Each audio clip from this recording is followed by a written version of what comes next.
So hello students, welcome back to Heeron's classes. और हमने पिछले वीडियोस में देखा कि न्यूमेरिकल्स को कैसे सॉल्व करना है। एनसीईआरटी एक्सरसाइज की सॉल्यूशन चल रही थी। फर्स्ट क्वेश्चन से लेके 6th क्वेश्चन तक सॉल्व हो चुका था। आज जो हम करने वाले हैं क्वेश्चन नंबर 7 से शुरू करेंगे। क्वेश्चन नंबर 7 से काफ़ी इंपॉर्टेंट सवाल है ये, बिल्कुल, क्योंकि ग्राफ के सवाल कई ऐसे होते हैं जो आपसे नहीं बनते हैं। कई बच्चे हैं जो शिकायत करते हैं कि सर ग्राफ के सवाल क्यों नहीं बन रहे हैं। तो उसके पीछे का देखिए लॉजिक क्या है। आप ग्राफ को कभी भी समझ कर नहीं बनाते हो। आप ऐसा करते हो जैसे कि मुझे एक लाइन ऐसे खींचनी है, एक लाइन ऐसे खींचनी है, बस आपको रिजल्ट मिल जाए। ऐसा नहीं होगा। आपको सोचना पड़ेगा कि डेटा किस तरह से दिया गया, उसको कैसे प्लॉट करना है। कुछ चीज़ें आपको सीखनी पड़ेगी। चलिए सीखते हैं। क्वेश्चन नंबर 7 में कहा गया है कि value of current I flowing in a given register for the corresponding values of potential difference V। मान के चलो एक सर्किट है जिसमें तुम लगातार वोल्टेज बदलते जाओगे। तो अगर लगातार वोल्टेज बदलते जाओगे ये इस तरह से होगा। जैसे कोई सर्किट है, तुमने 1.6 वोल्ट की बैटरी लगा दी, फिर हटा दिया, फिर 3.4 वोल्ट की बैटरी लगा दी, फिर हटा दिया, फिर 6.7 वोल्ट की बैटरी लगाई, उसको हटा के 10.2 वोल्ट की बैटरी लगा दी, 10.2 वोल्ट की बैटरी हटा के 13.2 वोल्ट की बैटरी लगा दी। तो लगातार जो तुम वोल्टेज में चेंज कर रहे हो, ओम्स लॉ तुम्हें पता है ना। ओम्स लॉ क्या कहती है कि वोल्टेज बदलोगे तो करंट बदल जाएगी, राइट। तो वोल्टेज बदलने से करंट भी बदल रही है। देखो तो करंट बदल रही है। और ओम्स लॉ ये भी कहती है कि अगर वोल्टेज तुम बढ़ाओगे तो करंट भी बढ़ेगी। और ऐसा तब होगा जब रजिस्टर कांस्टेंट होगा। देखो तो यहाँ पे the values of current I flowing in a given register दिया गया है। गिवन रजिस्टर मतलब जो रजिस्टर दे दिया गया तुम्हें एक बल्ब खरीद ली गई है तुम्हारे लिए और तुम्हें दे दी गई कि तुम इस सर्किट में लगा देना। दूसरी बल्ब नहीं दी गई है, तो इस बल्ब का कुछ अपना रेजिस्टेंस होगा और वो फिक्स होगा, कांस्टेंट होगा। तो अगर रेजिस्टेंस कांस्टेंट है तो वोल्टेज बढ़ने पे करंट तो बिल्कुल बढ़ेगी। देखो इसका ग्राफ कैसे प्लॉट करेंगे। पहले एक्स एक्सिस बनाते हैं, फिर वाई एक्सिस बनाते हैं। दिख रहा होगा सभी को बोर्ड। तो मैं दिखूं चाहे नहीं, आपको बोर्ड दिखनी चाहिए। ऐसे मैंने एक वाई एक्सिस ये बना दिया, जो कि बेसिक सा फंडा है। ग्राफ में आपको क्या करना पड़ता है, खासकर 2 डायमेंशनल ग्राफ में आपको वाई एक्सिस और एक्स एक्सिस बनानी पड़ती है। ये जो होता है ये ओरिजिन होता है, पॉइंट ओ इसको बोलेंगे। अब कहाँ आई रखें, कहाँ पे भी रखें, ये एक चिंताजनक बात है। तो आप एक काम करो, वोल्टेज को आप क्या करो, यहाँ पे रख लो वोल्ट। यहाँ पे हम क्या लिख सकते हैं, एम्पियर। ये दोनों यूनिट हैं, ठीक है। वोल्टेज की यूनिट वोल्ट होती है, करंट की यूनिट एम्पियर होती है। आप इसको आई ऐसे लिख के ऐसे डैश मार सकते हो कि आई देखो बढ़ रहा है। आप इसे वोल्टेज ऐसे लिख के ऐसे डैश मार सकते हो, देखो इस तरह से वोल्टेज बढ़ रहा है। ये सब चीज़ें मैं क्यों बना रहा हूँ, क्योंकि ये सब चीज़ें जरूरी है बोर्ड एग्जाम के लिए। अगर आप इस तरह से नहीं सजाओगे तो जो इंप्रेशन होता है एग्जामिनर के, जो आपकी कॉपी चेक कर रहा है, उसके सामने इंप्रेशन नहीं बनेगा। इंप्रेशन बहुत ही जरूरी है। अब यहाँ पे मार्किंग कैसे करें, ये भी एक थोड़ा सा तकलीफ देह होता है बच्चों के लिए। देखो कैसे मार्किंग करना है। करंट क्या है, 0.5 1 2 3 4, आसान है। तो मैं करंट की पहले मार्किंग कर लेता हूँ। मैं मान के चलता हूँ ये जो 2 यूनिट हैं ऐसे होते हैं ना, जब आप ग्राफ लेते हो तो यहाँ पे कुछ यूनिट होते हैं, ऐसे ब्लॉक होगा, इस तरह से होगा, एक ब्लॉक होगा। तो मैं मान के चलता हूँ कि 2 ब्लॉक जो होगा ना, 2 ब्लॉक इतना बराबर मेरा 0.5 होगा। 2 ब्लॉक के बराबर 0.5 होगा। फिर से यहाँ पे आ जाते हैं, यहाँ पे 1.0 होगा, फिर से 2 ब्लॉक हो जाएगा, फिर यहाँ पे 1. और यहाँ पे देखो एक और चीज़ कही गई है 2, सीधे 2 लेना है।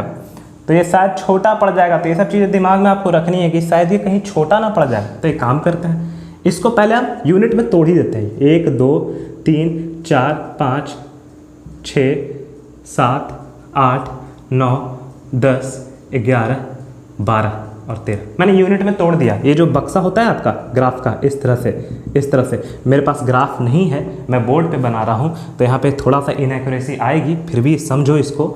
मैं पहला यूनिट 0.5 ले रहा हूँ। दूसरा यूनिट क्या कहता है, 1 लीजिए। तो मैंने एक यूनिट क्या लिखा है, यहाँ पे लिखना पड़ेगा आपको कि जो 1 यूनिट है ना एक्स एक्सिस में, या फिर मैं यहाँ लिखता हूँ, आसान होगा। एक्स एक्सिस में जो 1 यूनिट मैंने ले रखी है वो कितना है, 1 यूनिट बराबर 0.5 एम्पियर है। 0.5 एम्पियर है। अब यहाँ से चलो, तुम्हें 1 एम्पियर पे जानी है तो कितने यूनिट ट्रैवल करने पड़ेंगे, 1 और 2। यहाँ पे 1 एम्पियर आ जाएगा ना। जब 1 यूनिट बराबर 0.5 एम्पियर, तो 2 यूनिट ट्रैवल करोगे तो 1 एम्पियर पे आओगे। यहाँ पे क्या है, 2 एम्पियर है। तो सोचो 1 यूनिट के लिए 0.5 एम्पियर है, तो 2 एम्पियर अगर लानी है तो कितने यूनिट चलने पड़ेंगे। तो सोचो 0.5 1, 1.5, यहाँ पे 2 आ जाएगा, समझ रहे हो ना। 0.5 का गैप है, 0.5, 1, 1.5, 2, फिर क्या चलना है 3 पे, तो फिर 2.5 हो जाएगा यहाँ पे, और यहाँ पे क्या हो जाएगा 3 हो जाएगा। फिर क्या करना है 3.5, और फिर यहाँ पे क्या हो जाएगा 4 हो जाएगा। इस तरह से हमने अपनी बना ली। ये नहीं कि 0.5, 1 सब इक्वल स्पेस कर दिए, नहीं, देखना पड़ेगा। देखो 0.5 और 1 काफ़ी क्लोज है, पर उसके बाद से दूरी बनी हुई है, तो ये आपको पहले यूनिट बना देने पड़ेंगे। फिर आते हैं वोल्टेज। वोल्टेज थोड़ा सा टीडीएस है, इसको कैसे संभालेंगे, संभाल लेंगे इसको भी, क्या दिक्कत है। देखो वोल्टेज 1.6 ये सब है, तो मैं एक काम करता हूँ, मैं बेसिक सा 13 मैं 2 लेके चलता हूँ, एक यूनिट को मैं 2 लेके चलता हूँ। जैसे एक यूनिट को यहाँ 0.5 लेके चले थे, ये बक्सा देख रहे हो इस तरह से, तो एक यूनिट को मैं 2 लेके चलता हूँ। तो मैं लिखूँगा कि वाई एक्सिस में, यहाँ लिख सकते हैं, कोई दिक्कत नहीं है, यहाँ लिख सकते हैं, वाई एक्सिस में एक यूनिट जो होगी वो कितने के बराबर होगी, 2 वोल्ट के बराबर होगी, 2 वोल्ट, ये सब लिखना है। ओके, तो यहाँ पे मैं फिर से डिवीज़न बना सकता हूँ, 2 unit, 3 unit, 4 unit, 5 unit, 6 unit, 7 unit, 8 unit, 9 unit, 10 unit. ये क्या हो जाएगा 4 हो जाएगा, 2 4, ये हो जाएगा 6, ये हो जाएगा 8, ये हो जाएगा 10, ये हो जाएगा 12, और ये हो जाएंगे 14, हो जाएंगे कुछ इस तरह से। मेरे तो 13.2 ही तक है, मुझे 13.2 तक ही जाना है, तो मुझे इतना दूरी भी ट्रैवल नहीं करनी है। अब बात आती है ग्राफ प्लॉटिंग की, कैसे करोगे ग्राफ प्लॉट। तो ध्यान से देखना कि 0.5 पे कितना वोल्ट है, 0.5 एम्पियर पे 1.6 वोल्ट है, या ये कह सकते हो कि 1.6 वोल्ट पे 0.5 एम्पियर है, कह सकते हो। तो 0.5 एम्पियर यहाँ से आ जाते हैं, और 1.6 कहाँ आएगा, वोल्टेज 1.6 2 के तो नीचे ही आएगा, तो मान के चलते हैं ये 1 है, और 1.6 कहीं यहाँ पे लाई करेगा, यहाँ पे। तुम्हारे पास ग्राफ होगा, तुम्हारे पास जब ग्राफ होगा ना, काफ़ी आसान होगा। क्यों? क्योंकि सोचो 0 से लेके 2 के बीच में कितने डिवीज़न होंगे, 10 डिवीज़न होंगे। देखना ग्राफ पलटना, देखना कि 0 से लेके 2 के बीच में 10 डिवीज़न मिलेंगे। तो ऐसे में एक डिवीज़न की वैल्यू क्या हो जाएगी, कैसे निकालेंगे एक डिवीज़न की वैल्यू। टोटल क्या है, मार्किंग 2 है, और नीचे क्या लिखेंगे 10 डिवीज़न, तो 2/10 करोगे तो 0 पॉइंट कितना आ जाएगा 2 आ जाएगा। मतलब कि ये जो छोटा वाला होता है ना, ये छोटा वाला जो यूनिट होगा उसका 0.2 वैल्यू होगा। तो अगर तुम्हें 1.6 तक पहुंचना है ना, तो तुम्हें कितने चलने पड़ेंगे, 8 यूनिट चल देने पड़ेंगे। तो 8 × 0.2 कितने आ जाते हैं, 1.6 आ जाते हैं, तो 8 चल देने पड़ेंगे। तो ये 8 चल दिए हमने। मैं परफेक्ट, अगर तुम परफेक्ट बनाना चाहते हो तो इस तरह बनाओगे। अब आ जाओ 1 पे 3.4, 1 पे 3.4 आते हैं, 1 ओके। 3.4 कहाँ पे आएगा, फिर से मैंने क्या कहा कि 1 डिवीज़न इक्वल कितना है, 1 डिवीज़न मैं बोल रहा हूँ, 10 डिवीज़न होते हैं एक यूनिट में, एक यूनिट में 10 डिवीज़न होते हैं, एक डिवीज़न में कितना आता है 0.2। तो अगर तुम्हें 3.4 पे जाना है तो कितना चलना पड़ेगा, 17 डिवीज़न चलने पड़ेंगे। तो ये 10 डिवीज़न इधर हो गए, अब 17 चल दो, 1 2 3 4 5 6 7, यहाँ पे कुछ होगा तो यहाँ पे ऐसे कर दोगे। इसी तरह से चलना है तुम्हें। फिर आ जाएगा 2 का 6.7, 2 पे 6.7 होगा, 6.7 कहाँ होगा, तो देखो ये तो 7 हो गया, ये क्या हो गया 7 हो गया, और देखो ध्यान से देखना 3.4 ये 7 हो गया, और कितना है 6.7, 7 के नीचे ही होगा ना 6.7, तो यहाँ होगा। ये बीच में कितना हो गया, बीच में 7 हो गया, 6 7 8, और यहाँ पे कितना हो जाएगा 6.7, एक पॉइंट यहाँ बन गया। अब 3 का आते हैं, 3 पे कितना है 10.2 है, 3 पे ऐसे लेके जाओ, 10.2 कहाँ पे आएगा, सोचो एक डिवीज़न कितना है 0.2 है, तो 10.2 है, तो एक डिवीज़न यही आ जाएगा। 10 के बाद जो जस्ट एक लाइन जो होगी छोटी सी वो आ जाएगी यहाँ पे। फिर आते हैं 4 पे 13.2 है, 4 पे 13.2 है, ऐसे आ जाओ 13.2, ये देखो 13 बीच में हो गए, और फिर एक डिवीज़न यहाँ से ले लोगे, 13.2 मतलब 13 + 0.2, ये कुछ आपका पॉइंट बन गया है। करना क्या है, अब इस पॉइंट को बस मिला देना है, मिलाओ पॉइंट को, ठीक है। इस खास ग्राफ में एकदम लीनियर सा लाइन नहीं बनेगा। जब आप ग्राफ प्लॉट कर रहे होगे तब एकदम लीनियर सा लाइन नहीं बनेगा, तो अफ्रेड नहीं होना, डरना नहीं है, बस बना दो। और कुछ 2 या 3 पॉइंट होंगे, यहाँ पे देखो 5 पॉइंट दिख रहे हैं, यहाँ से 2 पॉइंट बस ले लेना, और वहाँ से क्या करना, रेजिस्टेंस निकाल लेना। कैसे रेजिस्टेंस निकालते हैं, हम स्लोप कैलकुलेट करते हैं। जिनको नहीं पता, अगर आप VI ग्राफ में अगर आप स्लोप निकालते हो ना, स्लोप कहने का मतलब एक ट्रायंगल बनाना। जैसे कि मैं अगर ट्रायंगल मेरा बनाने का मूड हुआ, यहाँ से मैं यहाँ से ऐसे ट्रायंगल बना रहा हूँ, समझ में आ रही बात, यहाँ से ट्रायंगल बना रहा हूँ, ठीक है। ये ट्रायंगल मैंने बना लिया। कैसा ट्रायंगल बनाना है? राइट एंगल ट्रायंगल बनाना है। तो स्लोप इक्वल, अगर मैं इसका नाम दे दूँ ABC, नाम देता हूँ ABC, तो स्लोप इक्वल होता है AB बाई BC। अल्टीमेटली हम कहना क्या चाह रहे हैं? ये जो AB वाली लाइन है किसको रिप्रेजेंट कर रही है? वोल्टेज को, तो ये V है, राइट। और BC जो है वो किसको दिखा रही है? करंट को, तो ये I है। और आप ऐसे भी जानते हैं ओम्स लॉ के हिसाब से V बाई I इक्वल क्या होता है? रेजिस्टेंस होता है। क्यों?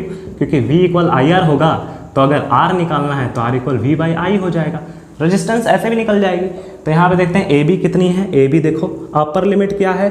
10, लोअर लिमिट क्या है?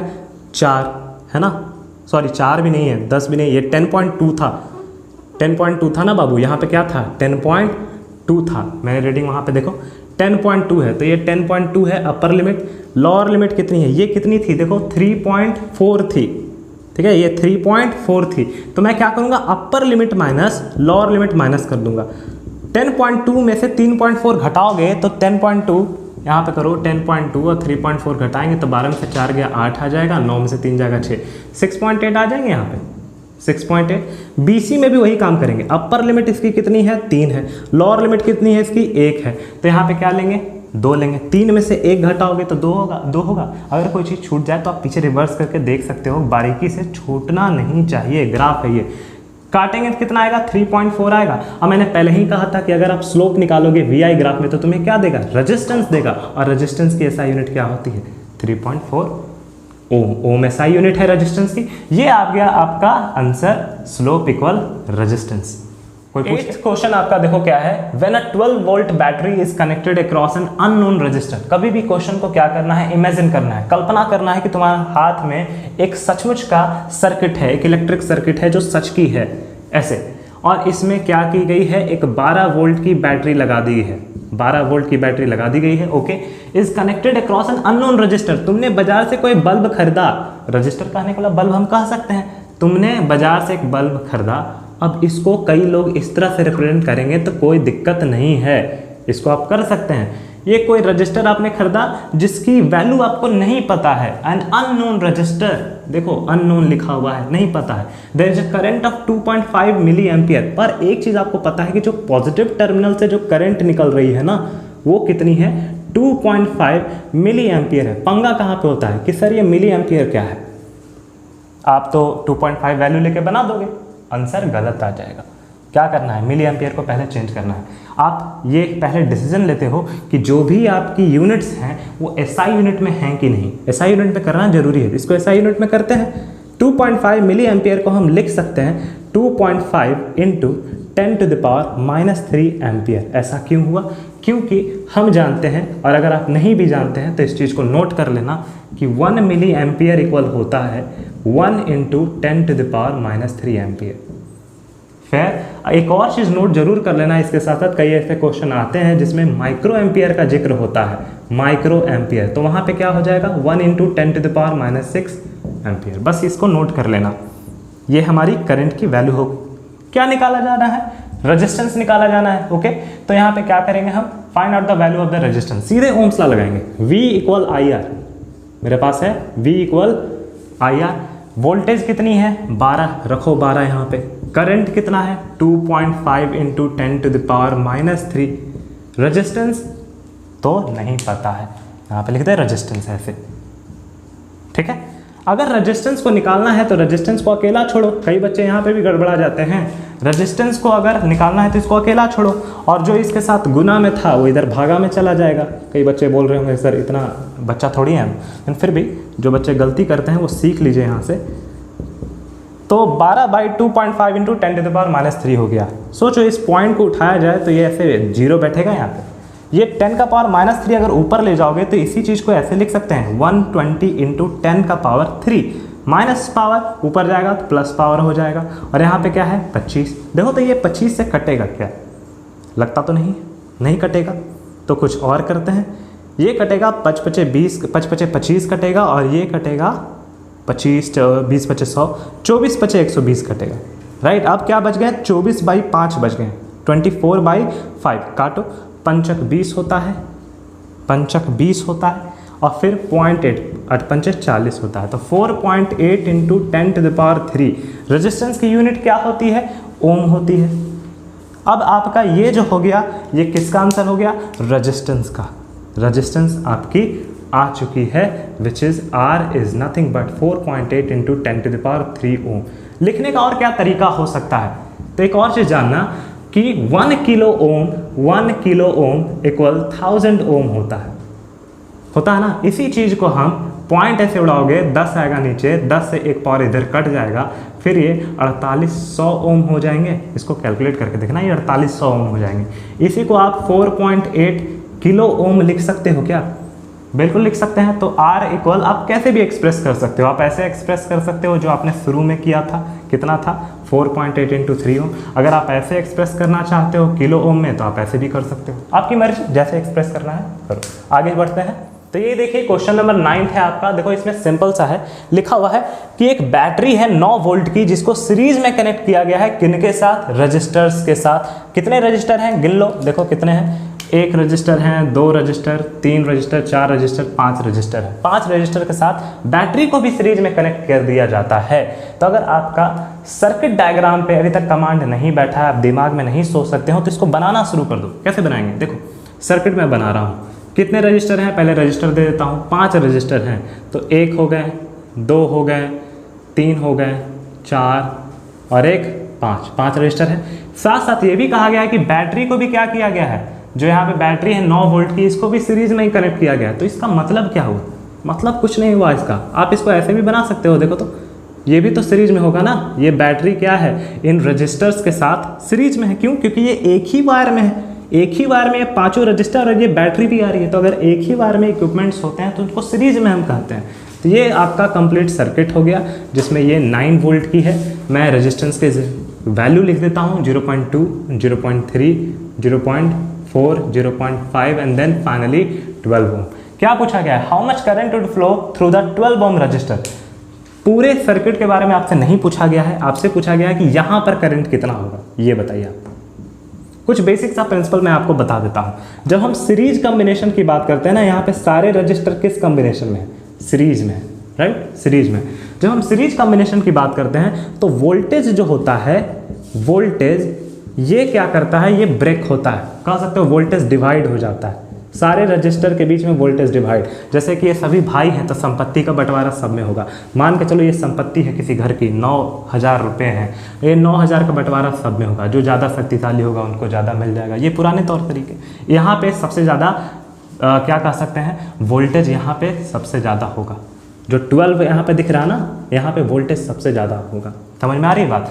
पर अभी हम कह रहे हैं करंट का बंटवारा करना है, वोल्टेज का नहीं करना है, करंट का करना है। तो एक चीज़ ध्यान देना, सीरीज में जो करंट होता है उसका बंटवारा होता ही नहीं है, वोल्टेज का बंटवारा होता है, करंट का नहीं होता है बंटवारा। करंट सेम ही रहती है, इस चीज़ को नोट कर लेना, करंट सेम रहती है। कहने का मतलब इस सर्किट में जो भी टोटल करंट होगा वो टोटल करंट एक ही होगा, क्योंकि वायर देखो, वायर तो एक ही है ना। मान के चलो 4 एम्पियर अगर करंट है तो 4 एम्पियर यहाँ भी होगा, यहाँ भी होगा, यहाँ भी होगा, यहाँ भी होगा, यहाँ भी होगा। क्यों? क्योंकि अगर यहाँ से 4 एम्पियर निकली है, देखो पॉजिटिव टर्मिनल से अगर 4 एम्पियर निकली है तो इसके लिए कोई और रास्ता है ही नहीं, यही रास्ता है, इसी से चल के जाना है। अगर कुछ और रास्ते होते तब करंट स्प्लिट हो जाता, बट जाता, पर यहाँ पे एक ही रास्ता है। तो यहाँ से भी 4 एम्पियर गुजरेगा, यहाँ भी 4 एम्पियर, यहाँ भी 4 एम्पियर, यहाँ भी 4 एम्पियर, यहाँ भी 4 एम्पियर। तो मुझे निकालना क्या है? मुझे पता चल गया है कि जो 12 ओम वाले रजिस्टर के पास जो करंट होगा ये वही करंट है जो कि सर्किट के पॉजिटिव टर्मिनल से निकला था। और जो सर्किट के पॉजिटिव टर्मिनल से जो करंट निकला था उसे हम क्या कहते हैं? आई, करंट इन सर्किट, उसे हम कहते हैं करंट इन सर्किट। तो मुझे अगर करंट इन सर्किट निकालना है तो मुझे किसका सहारा लेना पड़ेगा? ओम्स लॉ का लेना पड़ेगा। V इक्वल आई आर, जो कहता है टोटल वोल्टेज इन सर्किट क्या है, फिर टोटल करंट इन सर्किट क्या है और टोटल रेजिस्टेंस इन सर्किट क्या है। ये 3 चीज़ पूछता है। तो मैं जानता हूँ कि टोटल वोल्टेज इन सर्किट तो 9 वोल्ट है और टोटल करंट इन सर्किट तो मुझे निकालनी ही है। इसको हम ऐसे लिख सकते हैं, ठीक है, ये तो मुझे निकालना ही है, तो मैं इसको आई ऐसे लिख देता हूँ। क्या टोटल रेजिस्टेंस पता है? सारे रेजिस्टेंस के वैल्यू दिए हुए हैं, सारे सीरीज में, सबको जोड़ो। क्या होता है सीरीज का फॉर्मूला? ये होता है RS equal R1 plus R2 plus, और जितने भी आते जाएं उनको जोड़ते चल जाओ। 0.2 0.3 0.5 होगा, 0.5 प्लस 0.4 0.9 होगा, 0.9 प्लस 0.5 कितने हो जाएंगे 1.4, 1.4 और 12 कितने हो जाएंगे 13.4। तो यहाँ पे वैल्यू क्या आएगी आपकी, टोटल रेजिस्टेंस हो जाएगी 13.4। समझ में आया? फिर से जोड़ के देख लेते हैं। यहाँ पे अगर आपको जोड़ना है तो ऐसे देख लो 0.2 0.3 0.4 0.5 और लास्ट में क्या है 12 है। 12 को ऐसे लिख सकते हैं 12.0, 3 2 5 5 4 9 9 5 14 4 बाकी हाथ में 1 2 1 3 13.4 वही है ना। तो मन को सेटिस्फैक्शन मिल गया है। अब आते हैं करंट निकालते हैं। तो मैंने कहा था अगर कोई चीज़ निकालनी है तो उसको अकेला छोड़ दो। यहाँ पे मैं I को अकेला छोड़ देता हूँ और यहाँ पे मैं क्या करूँगा 13.5 है तो 9 डिवाइडेड बाई 13.4 है, सॉरी 4 है, ये पॉइंट ऊपर जाएगा 90 हो जाएगा। I इक्वल क्या हो गया 90 बाई 134, नहीं संभल रहा है डिवाइड करेंगे, 90 यहाँ रखेंगे 134 ऐसे रखेंगे, ठीक है 134। अब चलो 0 पॉइंट लगा देते हैं। कितने बार में लग सकता है बाबू, देखते हैं 7 बार में लगेगा क्या। 7 28 के 8 बाकी में 2 7 कैसे कर दो 23 के 3 बाकी में 2 7 28 के 8 बाकी में 7 कैसे कर दो 23 के 3 बाकी में 2 7 7 2 938 नहीं लगेगा, 6 बार में लगेगा, ठीक है। 6 बार में कितने बार में लग जाएगा 4 6 24 के 4 बाकी में 2 6 18 2 20 के 0 बाकी में 2 6 6 804 लगेगा और फिर कितने बच जाएंगे 96 बच जाएंगे। तो फिर 0 हो जाएगा तब लग सकता है 7 बार में, ठीक है। तो क्या आया है आपका 0.67 आया है। वैल्यू कितनी आई है 0.67। किसकी वैल्यू आई है ये आई है करंट की। तो आप कह सकते हो कि मेरा करंट कितना निकला 0.67 एम्पियर। ये करंट किसका है, ये एम्पियर सर्किट का है। इसको 0.67 ए भी आप लिख सकते हैं। तो यहाँ पे इस खास पॉइंट पे कितना करंट दौड़ रहा था 4 एम्पियर, तो मैंने एग्जांपल में के तौर पे बताया था 0.6 एम्पियर दौड़ रहा है। यही एम्पियर 0.2 से भी 0.3 से भी 0.4 से भी 0.5 से भी और 12 ओम से भी यही एम्पियर है 0.67 एम्पियर ही है। तो मेरा आंसर क्या हो गया, मेरा आंसर हो गया 0.67 ampere. This is your answer. अगर 12 ओम के रजिस्टर के अक्रॉस पूछा जाए, किसी भी रजिस्टर के अक्रॉस पूछा जाता तब भी यही आंसर होता, क्योंकि पैरेलल कॉम्बिनेशन नहीं। चलिए तो ये देखो तुम्हारा क्वेश्चन नंबर 10 है। क्या लिखा हुआ है, हाउ मेनी 176 ओम रजिस्टर्स। अब जैसे कि बाजार से आपने कोई इलेक्ट्रॉनिक इक्विपमेंट खरीदी और उसका रेजिस्टेंस कितना है 176 ओम है। अब ऐसा जरूरी थोड़ी है कि एक ही खरीदे होगे, ऐसा हो सकता है तुमने 5-10 खरीदा होगा, या फिर जितना तुमने खरीदा, जितनी संख्या में तुमने खरीदा उतना मुझे नहीं बताया, पर तुमने कुछ खरीदा है और उसको तुमने पैरेलल में कनेक्ट किया है। तो वही पूछा जा रहा है कि ऐसे ऐसे कितने रजिस्टर्स को तुम पैरेलल में कनेक्ट करोगे जो कि 5 एम्पियर करंट को टोटल मिलके, कितना एम्पियर करंट, ये सारे जितने भी रजिस्टर तुमने खरीदे हैं पैरेलल में कंबाइन करके कितना एम्पियर करंट उठा सकें, 5 एम्पियर करंट ड्रॉ कर सकें। कितने वोल्ट लाइन पे, 220 वोल्ट लाइन पे। क्या दिया हुआ है, वोल्टेज दिया हुआ है कितना 220 वोल्ट। क्या दिया हुआ है, करंट दिया हुआ है कितना 5 एम्पियर। तो ये जो भी वोल्टेज और करंट दिया हुआ है ना, ये पूरे सर्किट की दी गई है। तो देखो सर्किट कुछ ऐसा होने वाला है, ऐसे ये वोल्टेज हो गया आपका 220 वोल्ट और ये ऐसे कनेक्ट कर दो। करंट यहाँ से कितनी निकल रही है 5 एम्पियर और यहाँ पे तुम्हें नहीं पता है कि तुमने कितने रजिस्टर लगा लिए हैं, या फिर शायद तुमने लगाए हैं काफ़ी सारे रजिस्टर और मुझे नहीं पता और मुझे बोल दिया कि बताओ कितना रजिस्टर है निकालो। ये इनकी संख्या में नहीं बता सकता हूँ, मैं बस इमेजिन कर सकता हूँ कि ये कुछ भी हो सकते हैं, ठीक है। इनकी संख्या में नहीं बता सकता हूँ, पर ये जानता हूँ कि एक रजिस्टर कितने ओम का है 176 ओम। कितनी संख्या में है 1 2 3 4 5, मैंने एजम्पशन किया है ये 5 हो सकते हैं, ये 6 भी हो जाए, ये 7 हो सकते हैं, ये मात्र हो सकता है कि ये 2 ही रह जाए या 4 ही रह जाए, कुछ भी हो सकता है। मैं कैसे निकालूँ, तो देखो यहाँ पे ध्यान देना कि 220 वोल्ट में और 5 एम्पियर में कितना रजिस्टेंस बनेगा, कितना रजिस्टेंस आ सकता है। एक पॉसिबल निकालो, पॉसिबिलिटी निकालो। तो V इक्वल क्या होता है IR होता है, ये फॉर्मूला है। यहाँ पे देखो अगर हम 220 वोल्ट यहाँ पे रखें 220 वोल्ट और करंट के जगह पे 5 रखें तो ये यहाँ पे R निकल के आएगी या नहीं, कि हाँ इतनी रजिस्टेंस जो होगी वो टोटल इस सर्किट में बनेगी।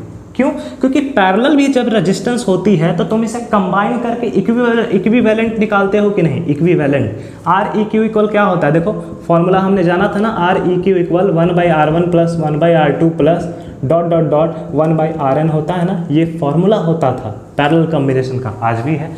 और इससे हम क्या करते थे, इन सारों को जोड़ के एक इक्विवेलेंट रेजिस्टेंस हम निकालते थे।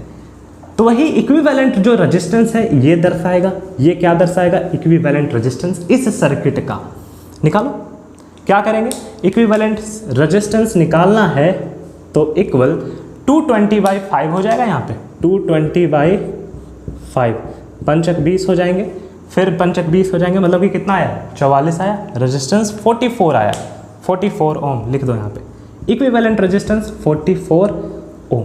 मतलब ये सारे रजिस्टर जो हैं 176 ओम के, 176 ओम के, 176 ओम के, ये सारे मिल के कितने बनाएंगे, 44 ओम बनाएंगे, पर कितने ये देखना है। तो देखो 1/Req बराबर कितना है, देखो तो यहाँ पे 44 है, लिख दो 44 इक्वल 1/R1 कितना है, 176 है, लिखो, प्लस R2 भी क्या है, R2 भी तो वही है, बल्ब थोड़ी बदल रही है, ठीक है, R2 भी वही है, मतलब बल्ब तुमने सेम टाइप के खरीद लिया, आइडेंटिकल खरीद लिया बाजार से, एक ही बल्ब 10-15 खरीद लिए, जो भी है संख्या मुझे अभी तक नहीं पता है, फिर से 176, पर ये कितना, मैं लिखूं कितना मुझे नहीं पता कितना, पर इनका सब कुछ कैलकुलेट करके 1/44 आना चाहिए, बस इतना आ जाना चाहिए।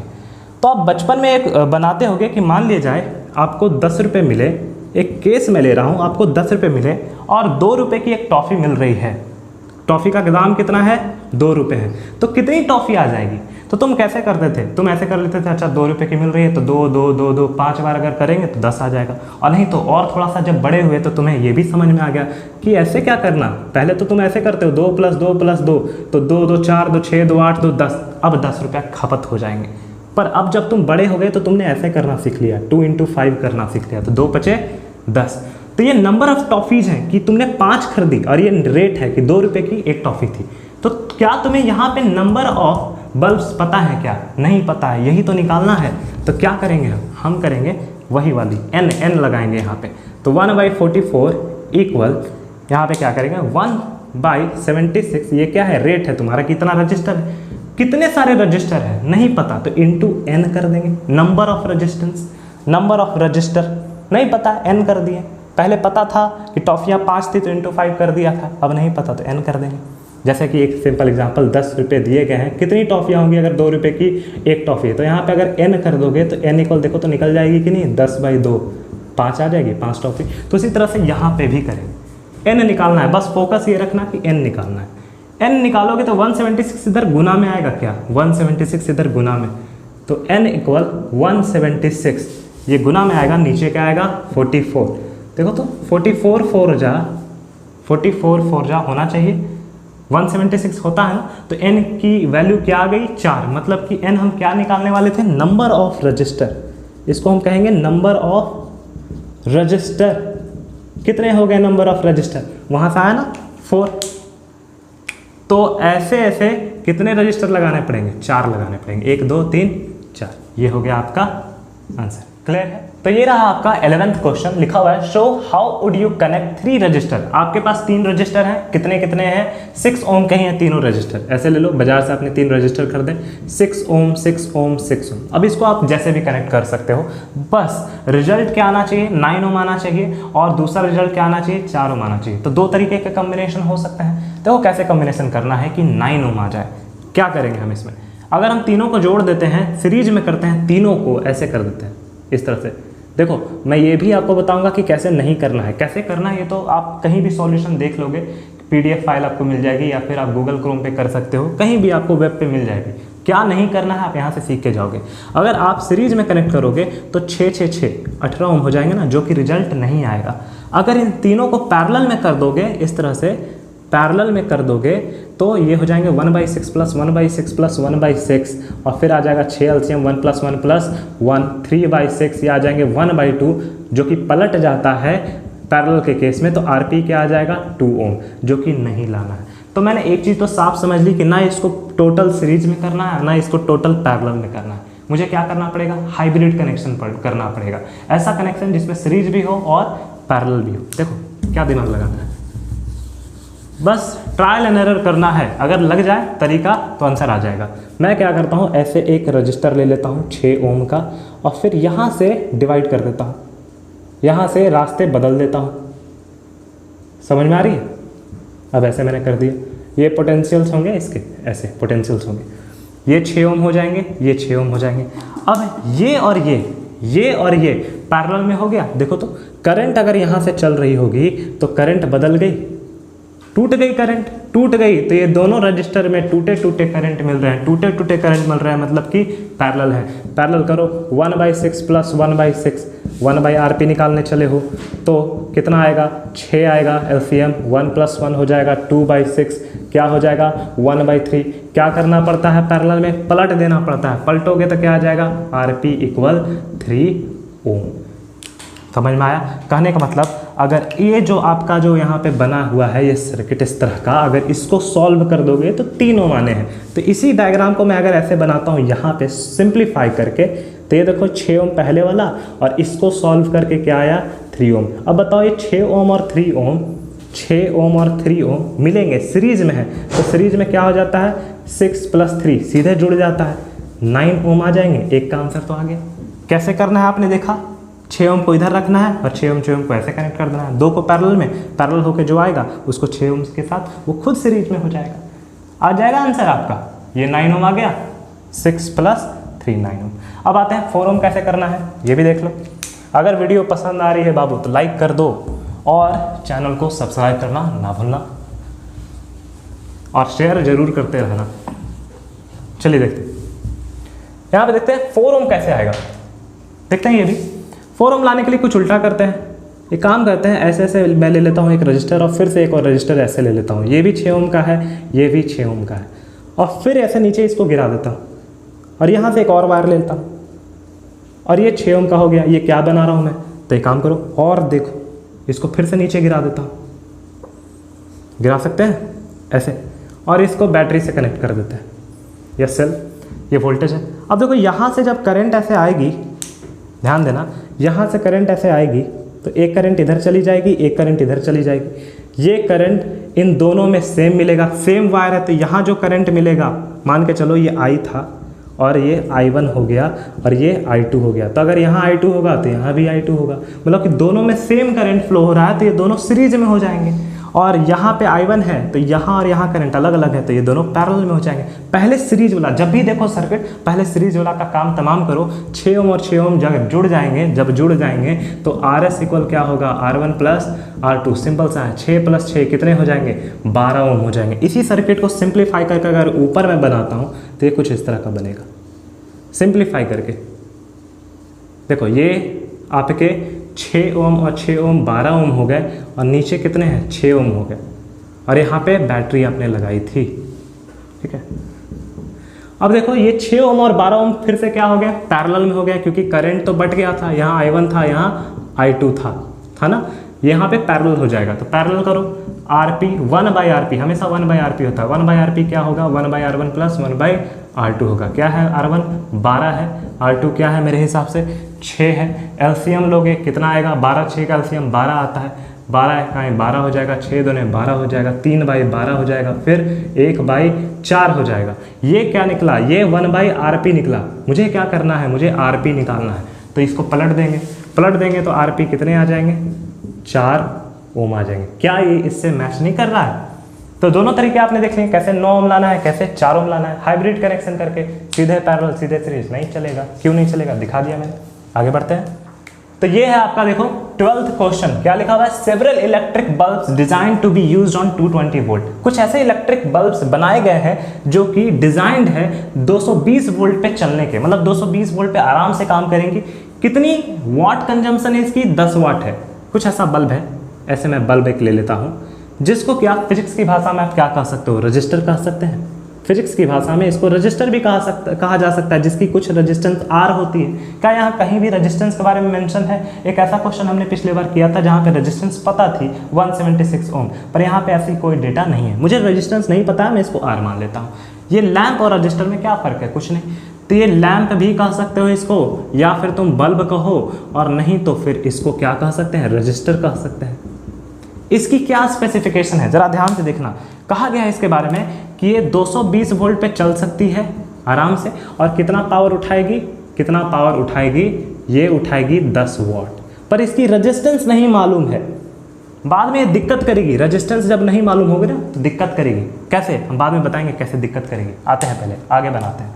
फिर क्या लिखा हुआ है, how many lamps can be connected. फिर से मुझे क्या निकालना है, नंबर ऑफ लैम्प्स निकालना है, नंबर ऑफ लैम्प्स मुझे निकालना है। आसान है, कर लेंगे। Across the how many lamps can be connected in parallel, कैसे कनेक्टेड होगा, पैरेलल में कनेक्टेड होगा with each other across the wires of 220 volt line. अगर वोल्टेज 220 वोल्ट दे दी जाए सप्लाई और 5 एम्पियर मैक्सिमम करंट, कितना करंट है मैक्सिमम, 5 एम्पियर।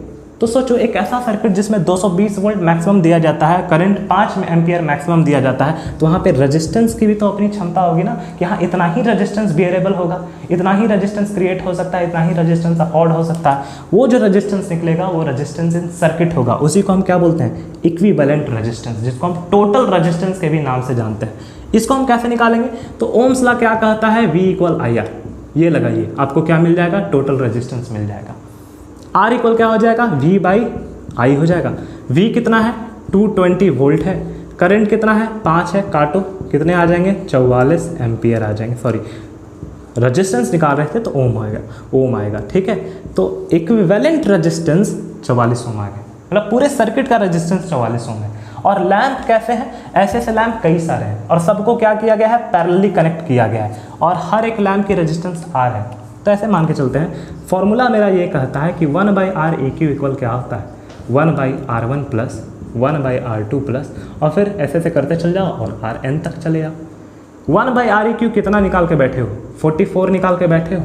और यहाँ पे सारे रजिस्टर जो होंगे वो एक ही होंगे, वही बल्ब यूज कर रहे हैं ना। कुछ बल्ब ऐसा थोड़ी है कि रंग बिरंगा लगा रहे हैं, यहाँ पे ये वाला LED होगा, यहाँ हैलोजन होगा, वहाँ पीली वाली बल्ब होगी, ऐसी थोड़ी है। एक LED आप यूज करो तो सब LED है, सभी वही रेटिंग की LED है, 10 वाट लेती है। तो ये R होगा तो अगला भी R होगा, फिर R होगा। इस तरह से कितने होंगे तुम्हें खुद नहीं पता है, तो इसी को हमने पिछले बार क्वेश्चन में लिखा था। जब नहीं पता है कितने होंगे तो इसको हटा के इंटू n लिखा जा सकता है क्या, सॉरी यहाँ पे n लिखा जा सकता है क्या। ये आपकी क्या होगी, फॉर्मूला होगी जो आपको क्या देगी, नंबर ऑफ लैम्प्स देगी। पर R ही नहीं पता है, फंस गए ना, R नहीं पता है, कैसे निकालोगे यार। ये वाला डेटा कब काम आएगा, अब काम आएगा। कैसे करना है, P = VI होता है फॉर्मूला, पर करंट तो मुझे नहीं निकालना है ना, मुझे क्या निकालना है, रेजिस्टेंस निकालना है। तो देखना P का एक और फॉर्मूला होता है, V²/R, ठीक है। आप पीछे की प्लेलिस्ट देख सकते हैं 10th फिजिक्स की, उसमें आपको सारे डिराइवेशन मिल जाएंगे। पावर पे मैंने वीडियो बनाई है, इलेक्ट्रिक पावर पे वीडियो बनाई है, हीटिंग इफेक्ट पे वीडियो बनाई है, पूरी इलेक्ट्रिसिटी पे वीडियो बनाई गई है। जिन लोगों को कॉन्सेप्ट में दिक्कत है वो जाके प्लीज़ वॉच कीजिए, आपके कॉन्सेप्ट क्लियर हो जाएंगे। अगर यहाँ पे देखना है कैसे हुआ ये V²/R, क्या करना है, I इक्वल क्या होता है, V/R होता है, I इक्वल V/R होता है, तो V²/R बन गया ये। अब आते हैं पावर कितनी दी गई है, 10 वाट दी गई है। वोल्टेज कितना है, 220 है, तो 220 का स्क्वायर करोगे तो 220 × 220 करना पड़ेगा, 2 बार लिखना पड़ेगा। रेजिस्टेंस मुझे नहीं पता, काम करो रेजिस्टेंस को यहाँ घुमाओ, 10 को उधर घुमा दो। रेजिस्टेंस को मैंने यहाँ घुमा दिया और 10 को इधर घुमा दिया। अब 10 इसको काट देगा, ऐसे करेगा ये, 10 इसको काट देगा, यही ना करेगा ये। अब यहाँ पे वैल्यू क्या आ गई, 220 × 22 कितने होते हैं, 220 × 22 22 484 होते हैं, और 1 0 ये लग जाएगा, इतने ओम हो जाएंगे। समझ में आ रहा है, 4840 ओम हो जाएंगे। मतलब ये जो बल्ब आप देख रहे हो ना, इसकी रेजिस्टेंस 4840 ओम है, और मुझे यही तो चाहिए था यहाँ पे लगाने के लिए। तो अब देखो 1/44 = 1/, यहाँ पे R की वैल्यू क्या हो जाएगी, यहाँ मैंने निकाला है 4840 × n, लगा दिया। n निकालना है तो n को अलग रखो और 4840 को इधर ले आओ, 4840/44 लिख सकते हैं। 44 से इसको काटोगे कितने बार में कटेगा, ये मेरे ख्याल से 44 से कहें 44, हाँ फिर 44 110, इतने संख्या आएंगे। इसको 44 को 4840 को अगर 44 से काटोगे तो 110 आ जाएंगे। तो मेरे n कितने आ गए, 110 बल्ब्स लिख सकते हैं, बल्ब्स लिख सकते हैं, लैंप्स लिख सकते हैं, या फिर रजिस्टर्स लिख सकते हैं। जो लिखना है लिखिए, ठीक है। 110 बल्ब आपके आंसर हो गए, समझ में आया ना। n इक्वल कितने हो गए, 110, यहाँ पे निकाला आपने, ठीक है। n इक्वल 110, समझ में आ गया है सबको, क्लियर है। तो ये आपका वीडियो यहीं पे खत्म होता है। आगे जो भी क्वेश्चन है, क्वेश्चन नंबर 13 से लेके क्वेश्चन नंबर 18 तक, इसकी पार्ट 3 आ जाएगी। जिन लोगों ने पार्ट 1 नहीं देखी है वो फिजिक्स की प्लेलिस्ट जो बनी हुई है वहाँ आपको मिल जाएगी। अदरवाइज मैंने डिस्क्रिप्शन बॉक्स में भी लिंक डाल दिया है। तो अगर आपको हमारी वीडियो पसंद आ रही है लगातार, तो इसे लाइक करना ना भूलें, हमारे चैनल को सब्सक्राइब जरूर करें और हमारी वीडियोज़ को ज़्यादा से ज़्यादा लोगों तक शेयर करें। अगर आपके फिर भी कोई ऐसे प्रॉब्लम्स रह जाते हैं जो आप मुझसे शेयर करना चाहते हो, तो आप मुझे कमेंट सेक्शन में अपनी फीडबैक ज़रूर दो हमारे स्टडीज़ को लेके कि क्या आपको ये हेल्प कर पा रही है या नहीं। आज के लिए धन्यवाद।